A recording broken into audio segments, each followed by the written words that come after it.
ઓમ મૃત્યુંજય મહાદેવ ત્રાહિ મામ શરણાગતમ. ભોળાનાથનો શ્રાવણ માસ સોમવારથી શરૂ થઈ રહ્યો છે. સોમવાર આ વખતે 5 આવી રહ્યા છે અને શ્રાવણ મહિનાનો સોમવાર આવે એટલે આપણને બધાને એક ઉત્સુકતા હોય કે ભગવાન ભોળાનાથના, કારણ કે આમ તો વર્ષે આપણે પ્રત્યેક દિવસે ભગવાન ભોળાનાથની સેવા પૂજા કરતા હોઈએ, પરંતુ શ્રાવણ મહિનો વિશેષ છે. કારણ કે શ્રાવણ મહિનાની અંદર ભગવાન ભોળાનાથની જે કંઈ પણ પૂજા છે, 30 દિવસના અલગ અલગ અભિષેકો દ્વારા આપણે ભગવાન ભોળાનાથની પૂજા કરીએ.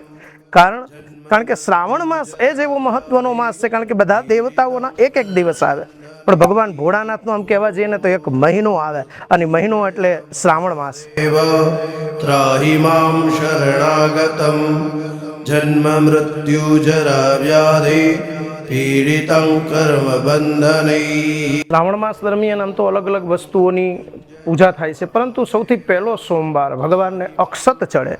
અક્ષત એટલે કે ચોખા, જેમાં ક્ષતિ નથી, જે ક્ષતિ રહિત છે એવી વસ્તુનું પૂજન કરવાથી ધન ધાન્યની વૃદ્ધિ થાય છે.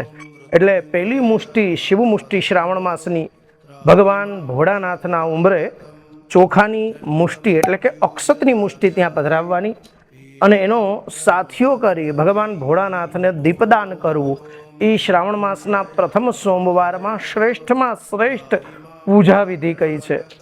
સાથે દૂધની અંદર થોડા કાળા તલ અને સાકર પધરાવી ભગવાન ભોળાનાથનો આપણે અભિષેક કરીએ.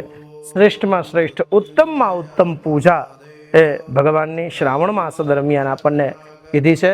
તો આવો શ્રાવણ માસના પહેલા સોમવારે અક્ષત એટલે કે ચોખાની મુષ્ટિ, જેને શિવ મુષ્ટિ કીધી છે, એ શિવ મુષ્ટિ ચોખા દ્વારા આપણે ભગવાનનું પૂજન કરીએ. જય વિશ્વનાથ, જય મહાદેવ, જય કુબેરનાથ દાદા. શરણાગતમ